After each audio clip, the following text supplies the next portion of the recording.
Madame, monsieur, à nouveau, bonsoir. On se retrouve dans la rubrique L'invité du soir. Merci d'avoir pris le rendez-vous avec nous. Et sur ce plateau, ce vendredi, comme tous les vendredis, nous avons un invité. Il est acteur politique, Irénée Agossa, qui est déjà sur ce plateau, un habitué de ce plateau de la rubrique de L'invité du soir. Bonsoir Irénée, bienvenue. Bonsoir, Madame Avalidé, grâce. Bien sûr. Madame, monsieur, nous sommes à l'aube d'une échéance capitale pour notre pays, le Bénin, les élections générales et la présidentielle de 2026. Ces élections revêtent un enjeu tout particulier puisqu'elles marqueront la fin du second et dernier mandat du président de la République, monsieur Patrice Talon. Depuis 2016, le Bénin a connu une série de réformes politiques et institutionnelles majeures, notamment avec la refonte du système partisan et les modifications successives du code électoral.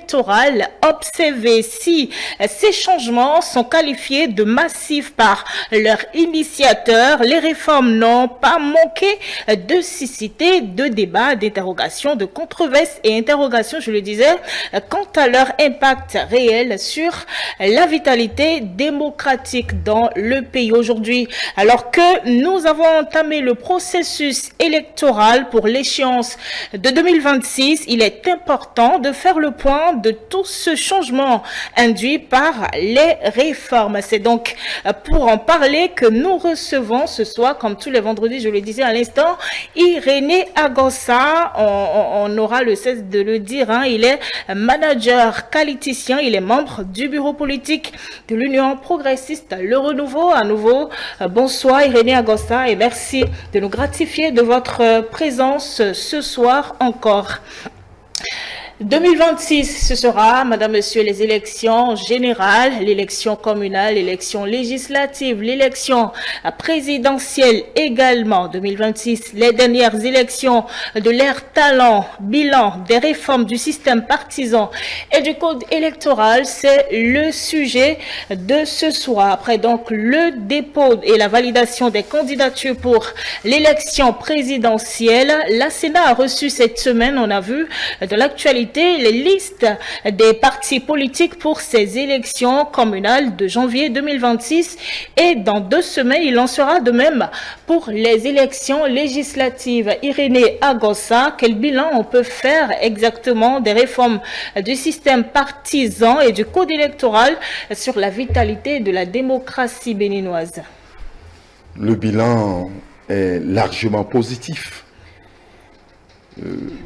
En ce qui concerne la réforme du système partisan et du code électoral qui a été récemment modifié. Ces réformes ont permis de redonner à la démocratie béninoise de la cohérence, de la crédibilité et de la maturité.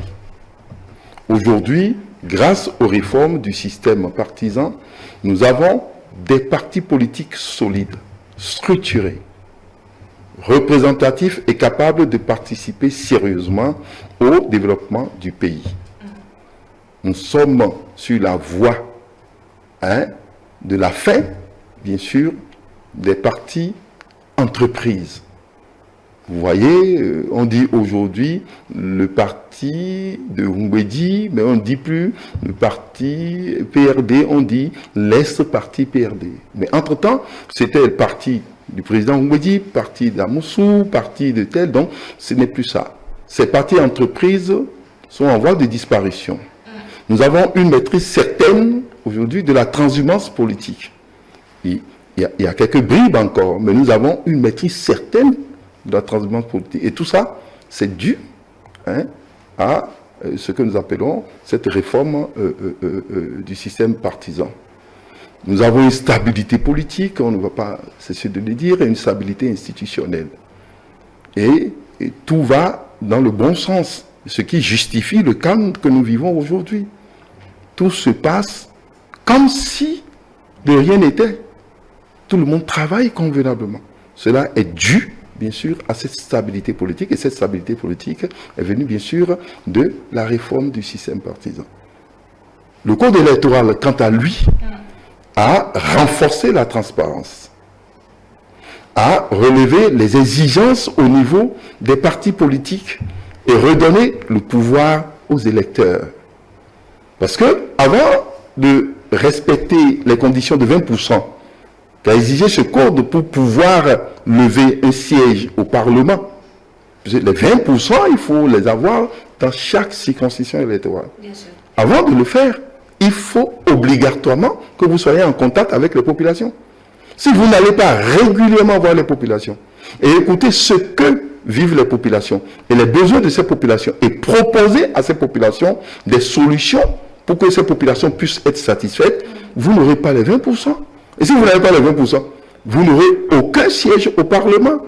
Et si vous n'avez aucun siège au Parlement, l'aide, le financement que l'État apporte aux partis chez vous serait réduit.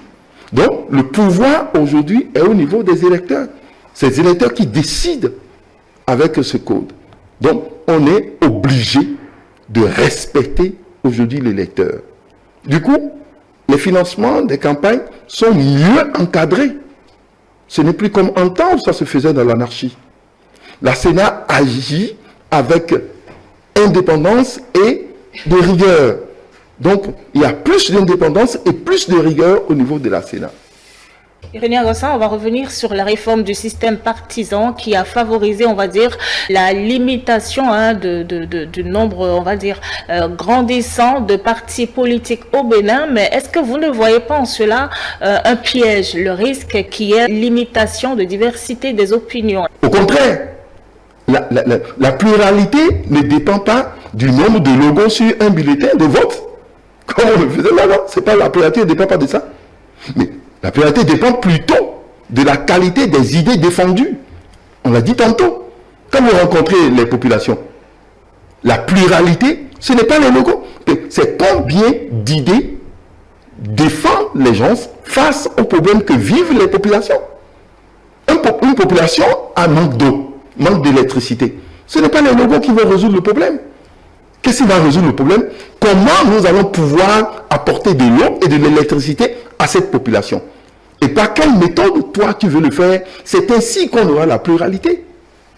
Donc, ce n'est pas un logo, donc pas du tout. Ce n'est pas le fait que nous ayons de grands partis, que nous ayons les partis qui se sont mis en place pour pouvoir résoudre ces problèmes, qui limitent la pluralité. Non, non, non, non, pas du tout.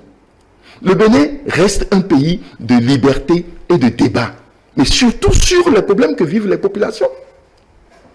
Et c'est évident, ce n'est pas sur la chamaille, pas du tout. Ce que ces réformes ont supprimé plus tôt, ce sont en réalité pas les opinions, mais le désordre partisan. Peut-être aussi les opinions aussi, hein? Non, non, pas du tout. C'est le désordre partisan. C'est-à-dire que chacun crée son parti et est dans le système de clientélisme. C'est anarchie. Ce que la réforme a supprimé. Aujourd'hui, chaque parti, et comme nous le faisons déjà, doit avoir une base nationale. Vous ne pouvez pas être limité à un quartier, une région. Une ligne politique claire et un programme cohérent qui fait face aux besoins des populations. La diversité d'opinions existe aujourd'hui. Mais face aux problèmes des populations, ça c'est réel. Mais elle est désormais portée par des acteurs responsables et structurés.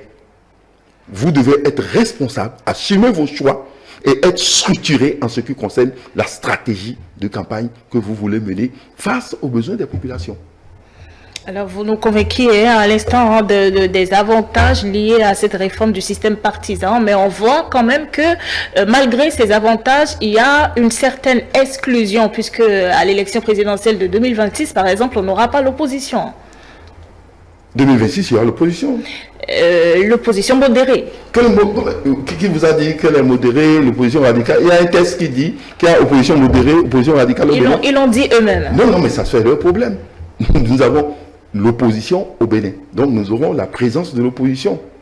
Donc, en fait, de dire qu'il n'y aura pas présence de l'opposition, c'est une perception erronée. Tout à fait erronée. Les règles sont les mêmes pour tout le monde au Bénin. Les règles sont pour tout le monde. Donc, que ce soit de l'opposition, que ce soit de la majorité présidentielle.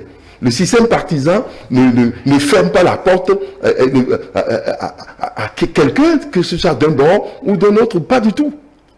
Il exige simplement le respect de critères de transparence et d'organisation. Il faut respecter ces critères, c'est aussi simple. Mais ces tests-là sont assez taillés et on va dire visent peut-être l'exclusion. Ce n'est même pas taillé pour quelqu'un. C'est des critères qui ont été posés et vous respectez ces critères. C'est un principe de sélection et non d'exclusion. L'opposition qui s'organise sérieusement, qui se conforme à la loi, peut pleinement participer à tout. Ça a été le cas en 2023 ici. Si vous avez un homme, vous respectez les principes et que vous n'êtes pas contre les lois, vous allez participer. La vérité, c'est que certaines formations ont longtemps fonctionné dans la confusion, sans discipline interne ni stratégie claire. C'est là le problème. C'est là le problème. Donc, ces formations politiques n'ont pas de stratégie claire, n'ont pas de discipline interne, ne veulent pas respecter les lois en place. Alors, mais vous voulez dire quoi? C'est ces formations qui ne participent pas. Et c'est là un problème ici. Et en vérité, c'est que nous avons deux tendances. Nous avons deux tendances en réalité. Nous avons d'un côté le camp des réformistes, de ceux qui sont réformistes, c'est-à-dire la majorité aujourd'hui, et une certaine forme d'opposition aujourd'hui qui sont réformés, et les anti-réformistes, ceux qui sont contre totalement les réformes. C'est ceux qui sont contre les réformes et qui, en fait, ne veulent pas reconnaître les lois en vigueur. Et ces anti-réformistes sont restés tout le temps dans la contestation, dans la conspiration. Ils sont restés dans l'option, bien sûr, la doctrine des complots. Ils sont restés dans la confusion. Donc, ils sont campés dans le principe d'essai. L'essai destructif. L'essai qui compromettent la paix. L'essai, je vous dis, c'était la conspiration. Donc, le complot. La confusion. La contestation permanente. Vous avez vu, tout a commencé par C. Bien sûr. Donc, c'est la loi des C. Et ils sont restés en permanence dedans. Et ceci, c'est compliqué, bien sûr, en faisant de leur parti un parti qui est sous ordre d'un seul homme, le président Yahi. Et ils ont mis tout autour de lui. Il est tout. Il est leur loi. C'est lui qui est le programme d'action. C'est lui qui est la vision. C'est lui qui est tout. Donc, ils n'ont pas autre chose. On ne va pas dire ça sur ce plateau. Mais c'est ça ce qui se passe. Suivez-moi bien. Et quand vous n'êtes pas dans sa logique, lui, c'est que vous n'êtes pas dans la logique de l'État. C'est une confusion totale. Donc, il faut que le parti soit dans sa logique, lui, et pour qu'on dise que réellement, lui, il a ordonné qu'on aille aux élections. Alors, il n'y a pas exclusion. Non, le pays n'est pas fait pour ça. Nous sommes dans un pays légal. Nous sommes dans un état de droit. Maintenant, si lui dit ce qui se passe n'est pas conforme à ce que moi je veux, allez, il déclare qu'il y a exclusion. Et les autres le suivent. Parce qu'en réalité, il est tout. C'est en cela que je dis qu'il est la vision. Qu'il est tout. Il est la loi du pays. En 2023, il a suffi qu'ils disent que c'est bon. Ils ont été. Mais en 2019, il a suffi qu'il a dit que c'est pas bon. En 2020, il a dit que c'est pas bon. Et aujourd'hui, il a dit que ce n'est pas bon aussi. et il crie à l'exclusion. Oh, les réformes les obligent à se structurer et à travailler. Ce qui serait bénéfique pour la démocratie. C'est ça ce qui est important. C'est ça ce qui est important. Donc, nous devons rester dans cette logique. Et cela illustre justement la nécessité de nos réformes aujourd'hui. Nos partis doivent être bien structurés, avec des équipes capables de respecter les exigences légales et de fonctionner de façon professionnelle. Ce n'est pas une question d'exclusion ici. Mais plutôt la rigueur institutionnelle. Et ceux qui sont anti-réformistes résistent à la rigueur institutionnelle. Ils ne veulent pas de la rigueur institutionnelle. Ils ne veulent pas de la rigueur plutôt institutionnelle. Donc, ils résistent à la rigueur institutionnelle. Nous ne sommes pas dans un cas d'exclusion ici. C'est eux qui sont en déphasage, en construisant tout autour d'un homme, au lieu de mettre en place un idéal.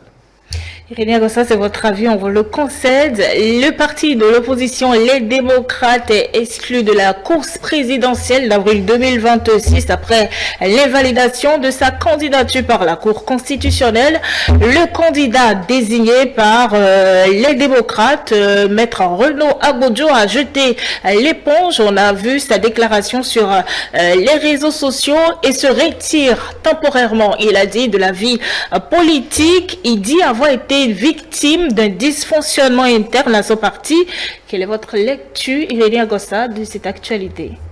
Oui, il faut comprendre que, en réalité, c'est avant tout un problème interne à ce parti. C'est un problème interne à ce parti. Oui. Il faut le reconnaître.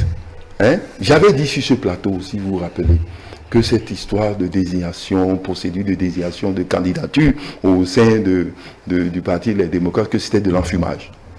Je vous l'avais dit ici, que c'était de l'enfumage. Et il faut le constater avec l'ambition et les objectifs que le président Yahi s'est fixé. Et puis je vous dis que le président Yahi est tout pour eux. L'objectif du président Yahi, c'est les assises nationales. Lui ne croit pas aux élections. C'est les assises nationales. Donc pour lui, tout ce qui se passe ici, il faut discréditer cela. Il faut discréditer. Donc, et aboutir maintenant à l'assise nationale. Or, la Cour constitutionnelle a agi dans le respect et selon la loi. Dans le respect des lois et de la transparence. En toute indépendance.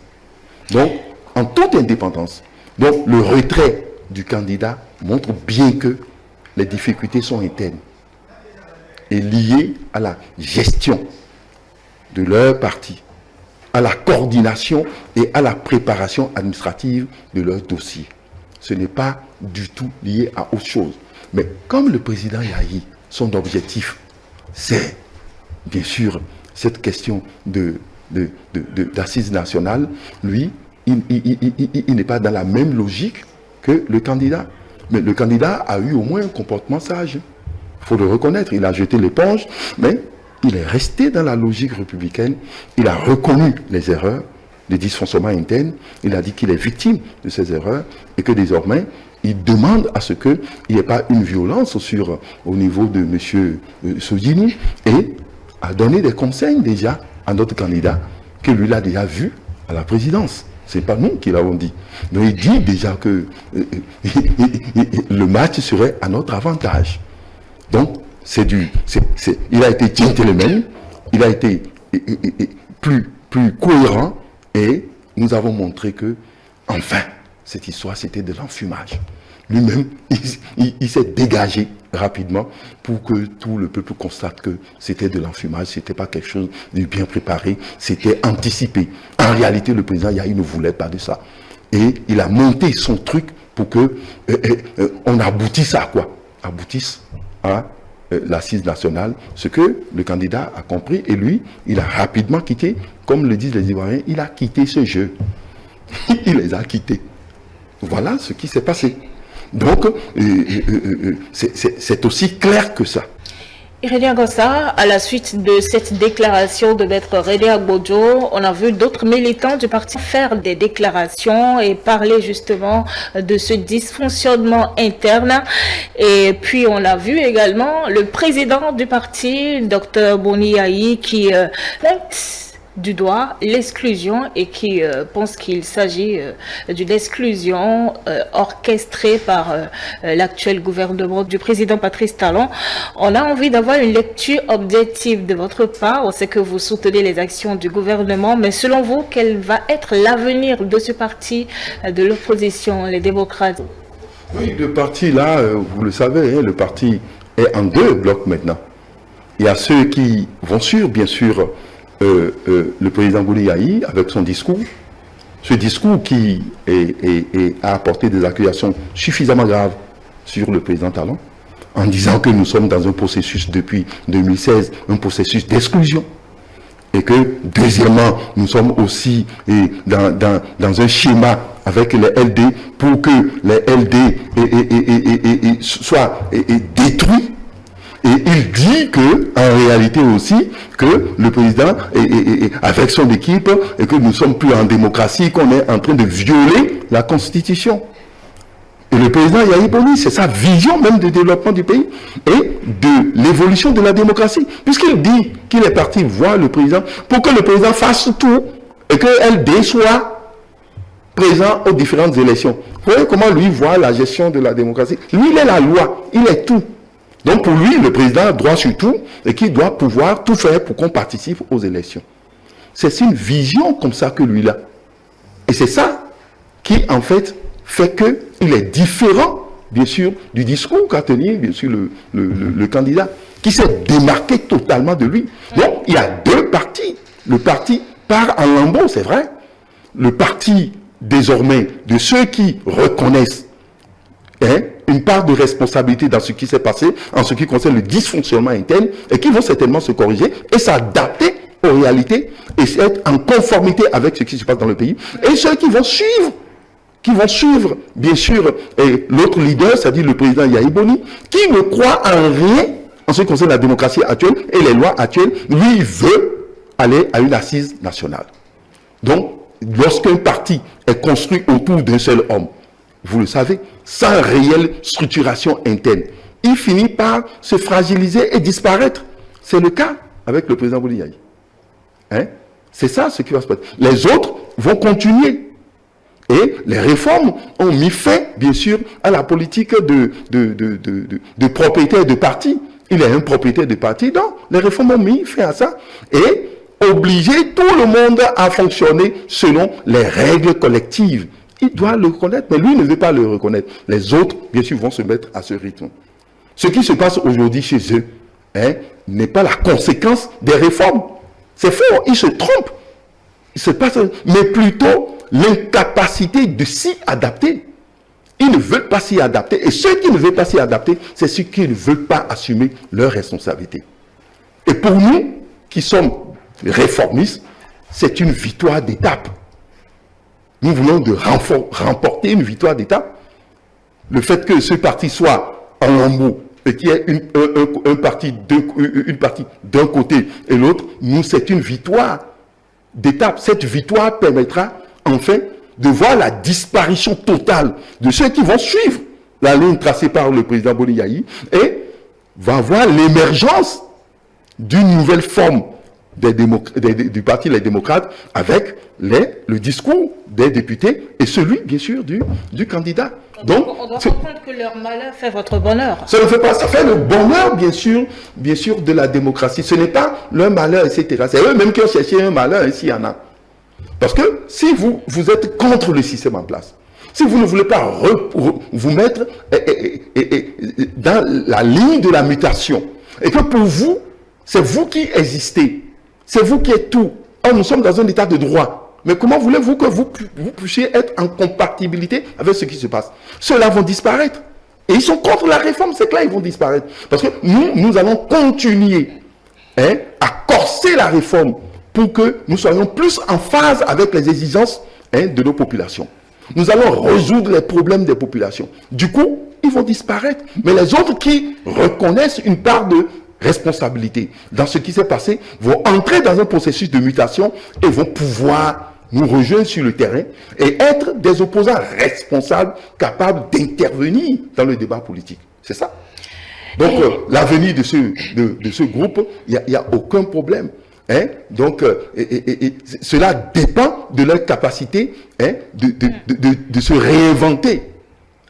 Donc, l'aile dont je vous parle doit sortir du discours victimaire.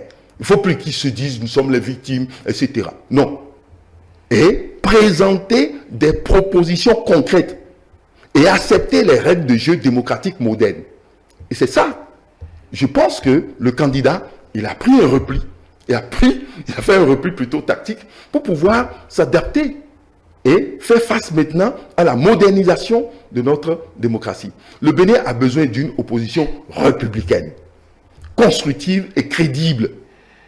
Pas une opposition de tension et de confrontation permanente que veut le président Yahya Boni.